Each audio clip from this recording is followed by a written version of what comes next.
بسم الله الرحمن الرحيم. الرسالة اللي أنا هوجهها دلوقتي بكل ألم وحسرة وحزن لفخامة الرئيس عبد الفتاح السيسي. سيادة الرئيس، نادي الزمالك ده نادي وطنية وكرامة من قبل ما اتولد، من 1911. نادي ليه تاريخ عريق زي النادي الأهلي بالظبط. ومن غير أهلي مفيش زمالك، ومن غير الزمالك مفيش أهلي. دول هرمين كبار. فخامة الرئيس، لا، في نادي بيتهد دلوقتي ويا ريته لصالح النادي الاهلي، لا مش لصالح الاهلي، لصالح قوى خارجيه وداخليه مالهاش علاقه بالرياضه. فخامة الرئيس، انا استلمت النادي وده تقرير جهاز مركز المحاسبات، ممدوح عباس وعلى عتال والعصابه دي.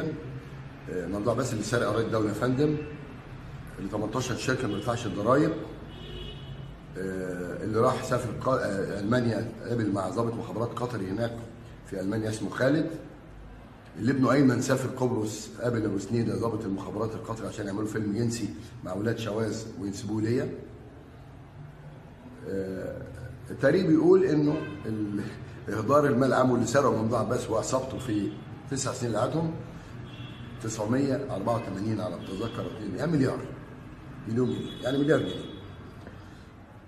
سيادة الرئيس، أنا هخاطب سيادتك وطبعا بما يليق بسيادتك كل أدب واحترام، حتى اللي أنا مختلف معاهم هتكلم عنهم يعني كده على الهامش من غير ما أقول صفاتهم. أنا استلمت نادي فيه 600 جنيه ومديون داخليا وخارجيا بحوالي نص مليار. سددت كل اللي عليه النادي، ضرايب، تأمينات، اللعيبة اللي بره، اللعيبة اللي جوه، وزارة الأوقاف، وزارة الإسكان عشان نادي 6 أكتوبر، مرسى مطروح عشان المعسكر، وزارة الري عشان النادي النهري، كل ده سددته. أنا فاكر بكلم سيادتك من بيتي بشلوش، مركز النظام، محافظة قلية. أنا فلاح، ابن فلاح وسعيد ابن فلاح. اللي بيحصل بقى زايد عن حد. اللي استلم النادي بالطريقة دي، مفيش بطولات، مفيش منشآت، خرابة. نادي الزمالك، اسأل معالي وزير الشباب، واعتقد عرض على سيادتك صور حية لنادي الزمالك حوالي شهر أو شهرين. نادي بقى عالمي من ناحية المنشآت، نادي بقى عالمي من ناحية الأمان للأعضاء والأضواط. يعني زمان بقى يا فندم معاكسات وتحرشات وضرب بسنج وبانجو، قضيت أنا على كل ده. وعملت نادي نهري عالمي. أنا عامل منشآت رياضية في نادي الزمالك تخدم المنتخبات، حوالي 20 منشأة رياضية، حمامات سباحة، صالات جيم، صالات جمباز عالمية، صالات كاراتيه، صالات جودو، ملاعب خماسية، ملاعب سلة، ملاعب طايرة، ملاعب يد، حاجة تفرح. كل ده اتعمل، وعملت قناة صوت الزملكاوية، وكانت المكافأة. وانا ببدا في نادي 6 اكتوبر، بقول تاني وانا ما بخافش الا من اللي خلقني. سياده الرئيس هشام حطب الاخوانجي بعت جواب لحسن مصطفى، عميل تميم، تاني عميل تميم اللي بيهدد كل شويه يا تحاسبوا مرتضى يا دكتور مصطفى بتقولي وترفضوه، يا اما عندي بطوله كاس العالم من مصر كره اليد. هي مصر تتذل يا فندم؟ ده راجل دخل على طاهر ابو زيد لما كان وزير الشباب، المحترم طاهر المحترم. واول ما قعد قال له على فكره يا طاهر لو عايز حاجه من تميم صديقي العزيز ده اخويا. فطاهر سابه ومشي، ساب المكتب ومشي. ده يا فندم نايم في قطر على طول. الصحف اللي عند حضرتك بتاعتنا المحترمه الوطنيه بتقول ان تميم كل يوم، حضرتك في الاخبار والاهرام والجمهوريه ومصر اليوم والوفد واليوم السابع، كل يوم ان تميم ده عميل ومتآمر وخاين وارهابي. هو حضرتك انا هوضح عن واحد انتوا عارفينه اكتر مني. فانا حسن مصطفى، فانا بقول تاني وعلى مسؤوليتي، جواب طلع يا فندم موقع من هشام حطب، راح لحسن مصطفى في سويسرا، وجاب لي جواب الاستاذ كمال عوض، ده راجل مصري كان ضابط على فكره جيش وكان في سويسرا، وطلع في التلفزيون قال انا على مسؤوليتي. هو ده توقيعك يا هشام حطب، وده توقيعك يا حسن مصطفى لما رد عليه، وده توقيعك تاني يا هشام حطب لما بعت الجواب الثالث. هم بعتوا 20، حسن مصطفى رد عليه هشام حطب يوم 20 سبتمبر 2018، وبعدين هشام حطب بعت له يوم 22 سبتمبر 2018، لسه في اليوم 24. كله سباب في الدوله المصريه. وفي سيادتك، ولازم يبلغوا سيادتك ان مصر من 2014 خراب فساد، وشتيمه في الدكتور علي ده بيشتغل في عصابه، وان انا خدام مخبر لامن الدوله والمخابرات الحربيه والعامه. ما انا لو مخبر اليوم كنت زماني في قايمه دلوقتي، مش كده؟ كنت زماني في القايمه. انما يشرفني ان دول في بلدي، امن الدوله بتاع بلدي ومخابرات بلدي حربيه او عامه. المهم يا فندم، الجواب ده بتاع جوابات راحوا للنائب العام السابق. النائب العام السابق للاسف الشديد انا طلبت منه طلب واحد، الاستكتاب. ده الف ب، انا كنت راجل رئيس محكمه ورئيس نيابه وعارف الف ب. بقول لك الجواب ده منسوب لك الاستكتاب. قال لا انا بحفظ قضيه لعدم معرفه الفاعل. يعني حصل الكلام ده بس علشان يا جماعه في حاجه مهمه، ان احنا دخلنا على الايميل ما لقيناش ده جاي بالايميل. يا فندم مش لازم نروح بالايميل. فعدم معرفه الفاعل، فلما دخل كمال عوض من سويسرا مداخلتين في التلفزيون وقال على مسؤوليتي لو هم مش هم الماضيين وده ختمهم يروح يعمل بلاغ ضدي ان انا بلاغ كاذب وتزوير. محدش قادر جرؤ يعمل ده. وده بيؤكد ان كل في الثلاث جوابات يا فندم، وانا هنزلها حضرتك تقرا وتعرف هم كاتبين ايه عن سيادتك وعن مصر وعننا كلنا. بدأت بقى المعركه. حسن مصطفى رجع، الشيطان رجع بقى بتاع تميم. كان في ولد اسمه حسين ضابط مخابرات قطري بيعمل فتنه على طول بين الاهلي والزمالك، فالان مش مستجيب وبقول للزملكاويه الاهلي والزمالك اخوات واحنا وطن واحد وبلد واحده وكل بيت فيه زملكاوي واهلي، ممكن الزوج اهلاوي ولا زملكاوي والزوجه العكس، ده موجود. فما ينفعش عمل فتنه بين مصر والسعوديه انه نسب للسيد تركي الشيخ وزير الشباب والرياضه في الوقت دوت حاجات بتمس نادي الزمالك وتريق على الزمالك. وانا برضو قلت لجمهور الزمالك دي كلها فتنه عايز تعمل في البلد. فشلت الفتنه دي، راحوا داخلين في الحاجه الثانيه بقى. فيديو متفبرك قدمه الاستاذ محمود الخطيب رئيس النادي الاهلي بيدعي فيه ان انا شتمت مصر. حضرتك انا مجلس النواب كان رافض يرفع الحصانه، انا اللي طلبت وفي عند سيادتك اجهزه سال سيادتك هذه الاجهزه وسمحوا لي بسماع اقوال، رحت قلت اقوال وقدمت ما يؤكد ان اللي عامل ده محمود الخطيب مع احترامي الشديد للنادي الاهلي. ولد اسمه كهربا الهربان من النادي، ولد اسمه ابراهيم. ونزل اول حاجه في الفيديو المفبرك ده، نازل على صفحه ابراهيم ده اللي شغال عند الاخ كهربا بتاع النادي الاهلي. احترام طبعا النادي الاهلي وجماهيره وتاريخه العريض. قعدنا في القصه دي فتره وبعدين فوجئت انه من غير مناسبه عزل مرتضى منصور من اللجنه الاولمبيه 4 سنين وممنوع يحضر المطوشه وممنوع يوقع. معالي الرئيس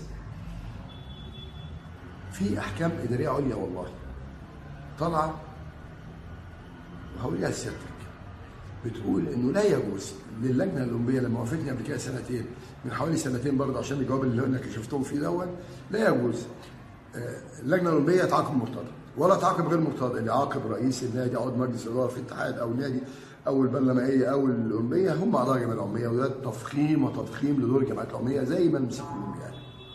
طب ده كويس تمام. قدمنا الاحكام موجوده عندهم.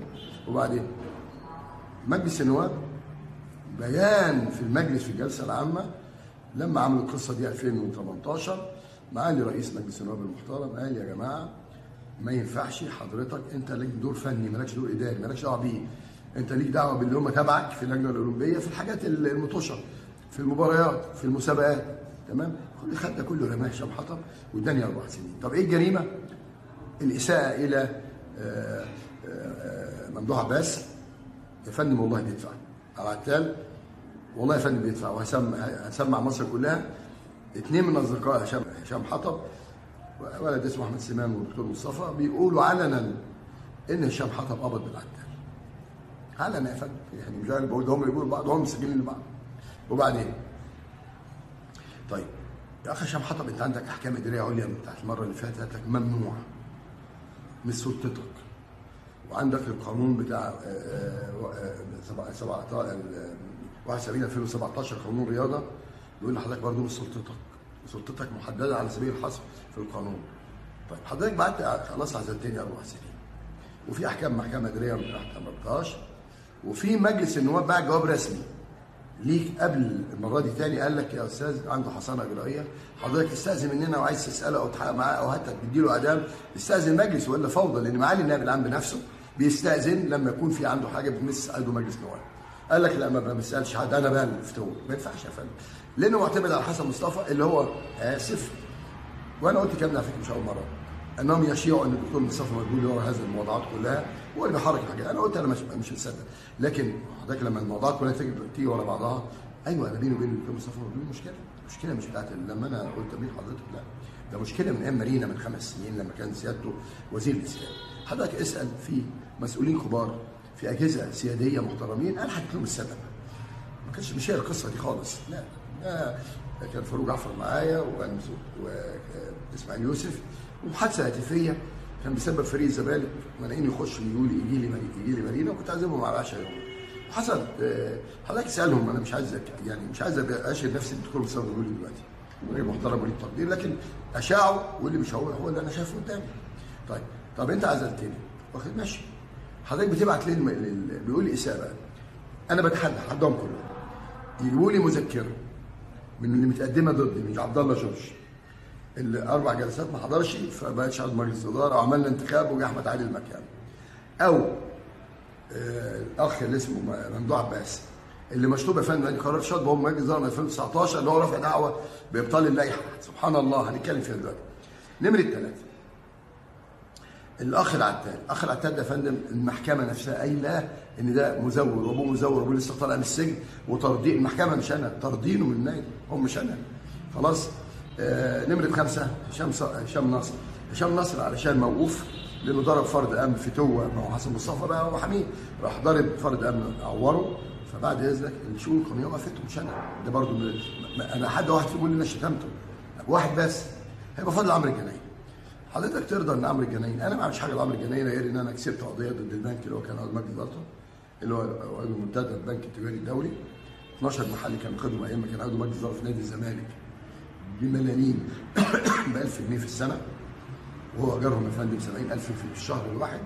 حضرتك بقى اضرب 70 في 12 محل في 12 شهر يعمل كام؟ في عملوا حوالي 91 مليون. خدت حكم محكمه النقد نهائي وبات بطرد البنك التجاري الدولي من هذه المحلات عجم الدول العربيه. فاعمل فيها شغل.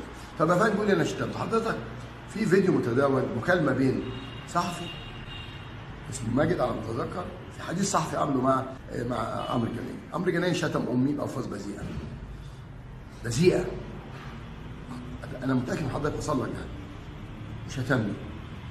شتمنا كلنا، وشتم النادي الاهلي وقال عليهم شويه بهايم، وشتم امي بالفاظ ما تنفعش. هل اللجنه الاولمبيه خدت منه الموقف؟ انا ما شتمتش حد، انا بقول لساعتك اقول لهم هاتوا لي ملف يا مرتضى. ومع ذلك كل عملته رحت رايح محكمه، رجعت الوزير زي ما القانون بيقول، الوزير ما لغاش القرار برغم دي سلطته يعلن بطلان القرار، بس الضغط اللي على الوزير ارهاب على الوزير، ربنا يكون في عونه. لا فلوس ملايين بتترمي عشان ضغط على الوزير، تمام؟ والوزير مش عامل حاجه. المهم الوزير قال لي خلاص روح المحكمه، رحت المحكمه والقضيه ان شاء الله باذن الله مؤجله يوم الاحد الجاي ان شاء الله. طب خلصنا من دي، حضرتك عزلتني تمام، وبعدين فجاه استاذ كرم جبر اللي انا بكلمه كل يوم بقول له في ولد اسمه عبد الناصر زيدان بيشتمني كل يوم عامل قناه في بيته، وهو اللي قال لك انا بقبض من العتال اللي هو فندم عبد الناصر زيدان واحمد سليمان وابو معاطي زكي واحمد سعيد سافروا تاني. هو فندم يا جزا قولوا سياده الرئيس سافروا قطر في شهر فبراير اللي فات علشان معزومين من المخابرات القطريه، وراحوا قعدوا هناك اسبوع في قطر وقبضوا ورجعوا. يا فندم ما في اجهزه ما حضرتك موجوده. طب واللي انا بقوله ده كلام لا يا فندم، انا عامل بلاغ لمعالي النائب العام المحترم من شهر 2 اللي فات تقريبا، راح نيابه امن الدوله العليا طلبوا التسجيلات اللي هي بتقول انهم تخابروا مع الولد دون، بعت التسجيلات، بعت التليفونات، بعت كل حاجه، وفي انتظار انا بثق ثقه مطلقه في معالي النائب العام موجود دلوقتي حماده باشا الصالح، حاجه محترمه وراك يعني تمام. واحد يقول لك طب انت ما قدمتش ليه؟ بعدين يقول لك ايه، طب ما هو القضيه لو